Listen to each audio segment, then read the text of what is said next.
Hello friends, இன்றைக்கி நாம் கொங்கு நாட்டு ஸ்பெஷலான அரிசி பருப்பு சாதம் செய்ய போகிறோம். அதுக்கு அரிசியும் பருப்பும் நான் வந்து 1 டம்ளர் அரிசி, அதில் வந்து 3/4 டம்ளர் பருப்பு எடுத்திருக்கேன். அதை ஊற வச்சுட்டேன் முதல்ல.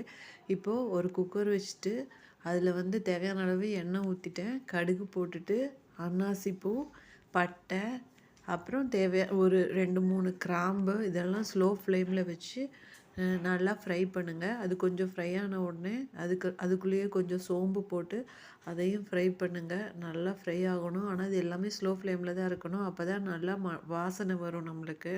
இல்லைன்னா கருகிடும் ஃப்ளேம் அதிகமாச்சுன்னா. அதுக்கப்புறமா கருவேப்பிலை போடுங்க. கருவேப்பிலை நிறையா போட்டோம்னா அதுவும் நல்லா மணம் கொடுக்கும் சாப்பாட்டுக்கு. அதனால் கருவேப்பிலை, அப்புறம் பச்சை மிளகா, சும்மா ஒரு 2-3 பச்சை மிளகா மட்டும் போடுங்க. நம்ம மிளகாத்தூள் பின்னாடி ஆட் பண்ண போகிறோம். அதுக்கப்புறம் வெங்காயம், சின்ன வெங்காயம் வேணும்னா ஆட் பண்ணிக்கலாம்.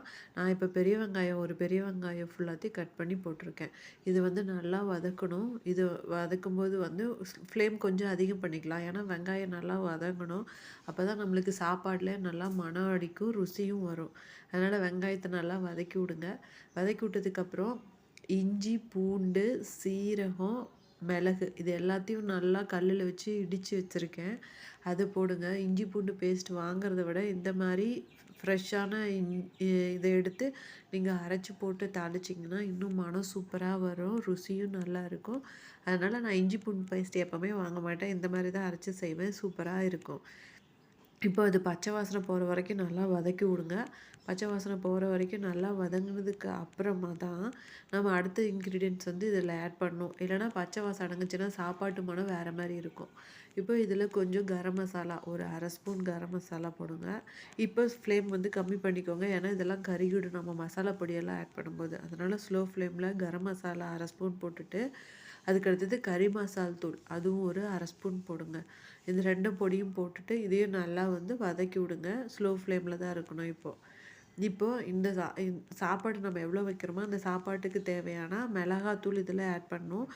நான் இப்போது ஆல்ரெடி 2 பச்சை மிளகா போட்டிருக்கேன். அதனால் வந்து 1/2 ஸ்பூன் மட்டும் மிளகாத்தூள் இதில் ஆட் பண்ணுறேன். மிளகாத்தூளும் இதில் ஆட் பண்ணிவிட்டு அதையும் ஸ்லோ ஃப்ளேமில் வச்சு நல்லா அப்படியே வதக்கி விடுங்க. இந்த மசாலா பொடிங்கள்லாம் ஸ்லோ ஃப்ளேமில் வதங்கும் போது சாப்பாட்டுக்கு இன்னும் நல்லா வாசனை கொடுக்கும். அதனால ஸ்லோ ஃப்ளேமில் வச்சு நல்லா வதக்கிட்டுருக்கேன் நான். அப்புறம் இது ஃபுல்லாக வதங்கி முடித்த உடனே தக்காளி விருப்பப்படுறவங்க தக்காளி வேணால் சேர்த்துக்கலாம். ஆனால் நான் இப்போ புளி ஆட் பண்ண போகிறேன் இதில். அதனால் வந்து நான் தக்காளி வந்து இதில் சேர்க்கலை. ஆனால் தக்காளி பிடிக்கிறவங்க தக்காளி ஆட் பண்ணிக்கலாம். ஒரு 2 தக்காளி பொடியாக கட் பண்ணி இந்த ஸ்டேஜில் வந்து தக்காளி வேணால் ஆட் பண்ணிக்கலாம். நான் இப்போ புளி ஆட் பண்ண போகிறேன். ஒரு எலுமிச்சங்காய் அளவு புளி எடுத்து ஊற வச்சு அதை வந்து அந்த புளி கரைசலை வந்து இதில் ஊற்றிடலாம். ஊற்றிட்டு சாப்பாட்டுக்கு எவ்வளோ தண்ணி வேணுமோ அவ்வளோ ஊற்றி கொதிக்க விடணும் நல்லா. இப்போ நான் 1 டம்ளர் அரிசி, 3/4 டம்ளர் பருப்பு எடுத்திருக்கேன். இதுக்கு வந்து நான் எந்த டம்ளரில் எடுத்தனோ அதே டம்ளரில் 2 டம்ளர் தண்ணி வைக்கிறேன்.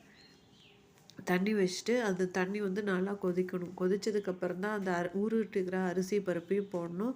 இதுக்குள்ளேயே வந்து மஞ்சள் பொடியும் போட்டுருங்க. ஏன்னா சாப்பாடு வந்து அப்போ தான் கலராக இருக்கும், சாப்பிட்றதுக்கு பார்க்குறதுக்கு கொஞ்சம் நல்லாயிருக்கும். அதனால் ஒரு 1/2 ஸ்பூன் மஞ்சள் பொடி போட்டுருங்க.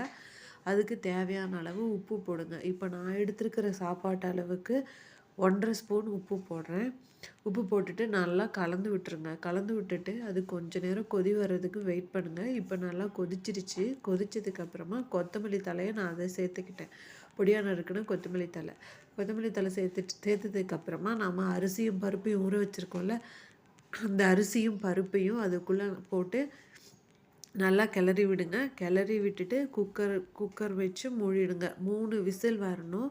3 விசில் வந்ததுக்கப்புறம் கொஞ்ச நேரம் அந்த விசிலெல்லாம் அடங்கினதுக்கப்புறமா குக்கர் திறந்துட்டு அதில் வந்து ஒரு 1/2 ஸ்பூன் நெய் விட்டு நல்லா கலந்துக்கோங்க. நல்லா கலந்துட்டிங்கன்னா அதோட மனமே வேறு லெவலில் இருக்கும் ஃப்ரெண்ட்ஸ். ஃபஸ்ட் டைம் சாப்பிட்றவங்க திரும்ப திரும்ப இது வேணும் அப்படின்னு கேட்குற அளவுக்கு அவ்வளோ ருசியாகவும் மணமாகவும் இருக்கும். நம்ம போட்ட பட்டை, கிராம்பு, அன்னாசிப்பூ இதெல்லாம் நல்லா நம்மளுக்கு மணத்தை கொடுக்கும். இப்போ நான் அரிசி பருப்பு ஆட் பண்ணிட்டேன். இப்போ குக்கர் மூடி போட்டு மூடிட்டு 3 விசில் வந்தோடனே எடுத்துகிட்டு நெய் ஆட் பண்ணி கொடுக்க போகிறேன். எங்கள் வீட்டில் எல்லோரும் சாப்பிடட்டும். தேங்க்யூ.